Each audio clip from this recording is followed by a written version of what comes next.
सान्वी लहान असल्यापासूनच खूप हट्टी होती. आईविना पोर म्हणून सर्वच जण तिला जपायचे. आजीची तर खूपच लाडकी होती ती.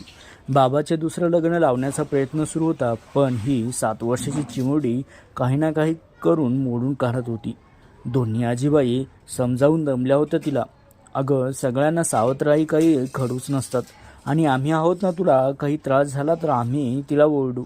पण तिच्या मनात सारखी भीती होती. पिक्चरमध्ये दाखवतात तशी ही आई मला त्रास देईल का, बाबा पण तिचेच ऐकतील, आणि तिच्या आईची शेवटची आठवण म्हणजे तिचे मंगळसूत्र, ते पण त्या आईला देतील असंच तिला वाटायचं. सर्वांनाच काळजी वाटू लागली होती. हिला कसे समजावून सांगावे. हिची आई म्हणजे सविता एका अपघातात 2 वर्षापूर्वी गेली. तेव्हापासून हिला सर्वजण जपत होते, पण आता तिचा हट्ट म्हणजे जरा अतिच होता. कसे सांगावे. आता हिला तिच्या बाबाच्या आईनं तिच्या मावस भावाची मुलगी पसंत केली. तिचे पण लग्न होऊन घटस्फोट झाला होता. तिला एक मुलगा होता, पण ही चिमुरडी ऐकायला तयारच नव्हती. तो मुलगा म्हणजे त्याचेच लाड होणार, माझे नाही, हा एकच हट्ट धरून बसली होती. तिच्या हट्टापुढं आतिश पण नाही म्हणाला. दोन्ही आजी अजून चिंतेत गेल्या. शेवटी सविताच्या आईनं तोडगा काढला. सविताची एक मैत्रीण, वय वाढलेले होते, त्यात परिस्थिती नाही म्हणून लग्न होत नव्हते. तिच्या घरी जाऊन तिने सर्व परिस्थिती सांगितली. ते सर्व ऐकले तरी सुषमा लग्नाला तयार झाली. त्यामुळे दोघी आजीबाईंना बरे वाटले. आता सतीश काय म्हणतोय म्हणून त्यांना काळजी वाटत होती. सासूबाई बोलताय म्हणून जावई तयार झाला मुलीला भेटायला. सतीशने सुषमाची भेट घ्यायची ठरवली, आणि फक्त सानूच्या भविष्यासाठी आणि आपल्या आईच्या इच्छेसाठी ती तयार आहे. माझ्याकडून बाकी कसली अपेक्षा करू नका, असे त्याने आधीच सांगितले. सुषमाला हे ऐकताच खूप वाईट वाटलं, पण किती दिवस घरच्याचे टोमणे ऐकायचे म्हणून ती तयार झाली. लग्न झाले. तिच्या घरची काही परिस्थिती नव्हती, त्यामुळे त्यांनी तिला कोणताच दागिना दिला नाही, आणि सानवीने आपल्या आईचं मंगळसूत्र काही दिले नाही. शेवटी सविताच्या आईनं तिची आई होऊन सर्व काही केलं. सानवी तिला खूप त्रास द्यायची. ही दुसरी आई अशी हाक मारायची. ती ओरडली की मुद्दाम खोटे रडायची. सुषमाला 2 महिन्यात सर्व गोष्टीचा अंदाज आला. दोन्ही आजींना आधीपासूनच माहीत होतं, त्यामुळे त्या सुषमाला काही बोलायच्या नाहीत. त्या उलट तिला म्हणायच्या, मारलीस तर चालेल, पण सतीशला मात्र अजिबात सहन व्हायचे नाही. सुषमाने मग तिच्या मैत्रिणीला म्हणजे तिच्या शाळेतल्या टीचरला सांगून एक प्लॅन तयार केला, आणि सतीशला खऱ्या परिस्थितीची जाणीव करून दिली. त्याने त्या दोघींचे आभार मानले आणि गोड बोलून सानवीला योग्य शब्दात समजही दिली. तसंच यापुढे तिने सुषमाला नीट वागायचं, तिचे ऐकायचे असं कबूलही करून घेतलं. सानवीने खूप तमाशा केला होता, पण तिची बाजू घेणार कुणी नाही हे तिला आता समजले होते. सुषमाचा खूप राग यायचा तिला. सुषमा तिला खूप समजून घेत असे. हळूहळू सुषमा व सतीशचे नाते पण फुलत होते, पण नवरा बायकोचे नाते त्यांच्यात कधीच नव्हते, आणि ते सतीशने तिला आधीच सांगितलं होतं. तिला खूप वाईट वाटायचं. तिच्या अपेक्षा तिने मनात तशाच ठेवल्या. सानवीला तिने कधी सावत्रपणा दाखवला नाही, पण सानवी मात्र नेहमी तिच्याशी वाद घालायची. हळूहळू सानवी मोठी होत गेली. सतीश कामानिमित्त सतत बाहेर असायचा. सुषमा मात्र सानवीसाठी नेहमी तत्पर असायची. तिने सानवीला खूप प्रेमाने समजवण्याचा प्रयत्नही केला, पण तो नेहमीच अयशस्वी ठरला. त्या सतीशची आई आजारी असायची, त्याची पण ती काळजी घ्यायची. त्यांनी एकदा सुषमाला बोलून सांगितले, मला खूप काळजी होती बघ या सानूची, पण आता नाही. तू आहेस, आता माझे काही झाले तरी चालेल, पण तुझ्यासाठी मात्र मला वाईट वाटतं.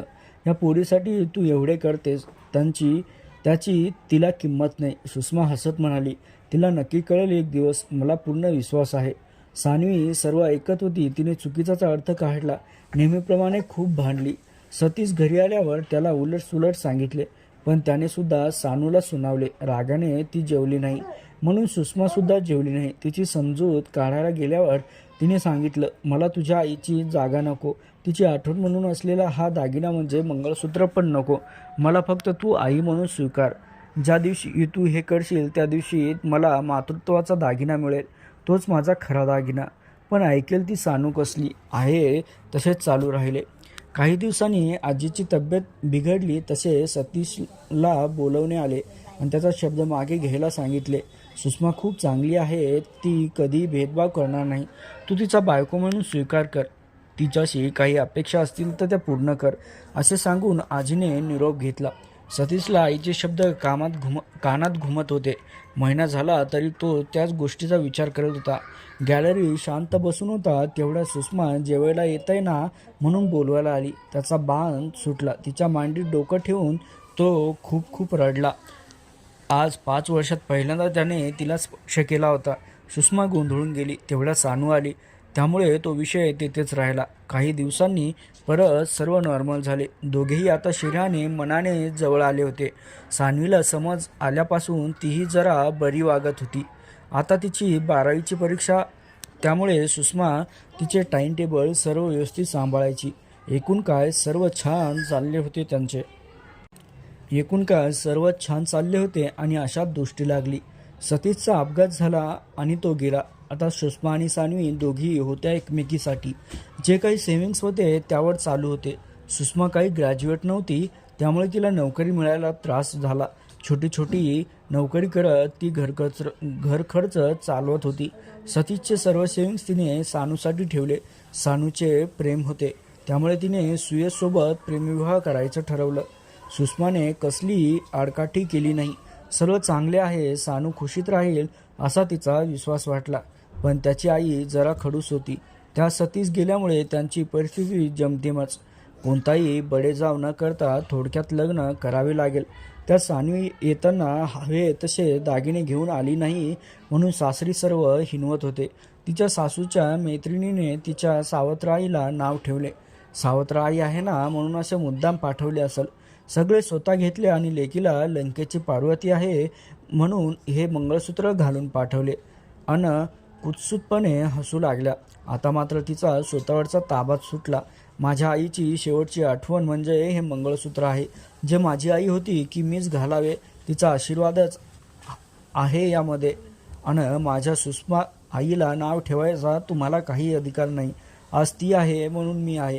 तिने मला योग्य संस्कार दिलेत, शिस्त लावली, संयम, वक्तशीरपणा, मोठ्यांचा सन्मान या सगळ्या गोष्टी कोणत्याही अपेक्षा न ठेवता शिकवल्या. बाबा गेल्यावर सुद्धा त्यांनी कमवलेला एक पैसाही तिने स्वतःवर न घेता सर्व काही मला दिले. कधी सावत्रपणा तिने मला दाखवला नाही, तो कायम मी तिला दाखवत आले. माझ्यासाठी तिने तिची कूस न उजवण्याचा निर्णयही घेतला, पण मला वेडीला कधी कळलेच नाही. तिने मला फक्त आणि फक्त प्रेम दिले होते. त्या बदल्यात एकच अपेक्षा होती, एक दागिना तिला हवा होता, जो मी कधीच देऊ शकले नाही. सगळ्या बायका अगदी उत्सुकपणे विचारू लागल्या, कोणता दागिना गं? नक्कीच मौल्यवान असेल तो दागिना, म्हणून तर तिने एवढं ॲडजस्ट केलेलं असेल. कुजबूज सुरू होती तेवढ्यात तिथे सुषमा आली. बायका अजून कुजबुजत उत्सुकपणे हसू लागला. सुषमा मनातून घाबरून गेली. सानूने काय केले? असे काय वागले की ह्या बायका अशा बघतायत? तेवढ्या सानूने तिला येऊन घट्ट मिठी मारली आणि हात तिच्या गळ्यात घालून तिला प्रेमाने आई अशी हाक मारली. दोघी मायले की सारं विसरून एकमेकीच्या मिठीत हरवून गेल्या. बायका कुजबुजत असताना सानू म्हणाली, तुम्हाला तो दागिना बघायचा होता ना? हाच आई म्हणून हाक मारून माझ्या दोन्ही हातांनी तिच्या भोवती असलेला हाच मातृत्वाचा दागिना तिला हवा होता. सुषमाला तर भरून येत होतं. दोघेही सतीश आणि आजीच्या फोटोसमोर उभे राहून त्यांना नमस्कार करत होत्या. सानूने त्यांची माफी मागितली आणि आईला कधीच अंतर देणार नाही असं वचनही दिले. फोटोमधून आजी आणि सतीश खऱ्या अर्थाने आज हसले होते. तर मंडळी, कशी वाटली तुम्हाला ही कथा नक्की कमेंट करून सांगा आणि अशाच अर्थपूर्ण कथा ऐकण्यासाठी आपल्या चॅनलला सबस्क्राईब करायला विसरू नका.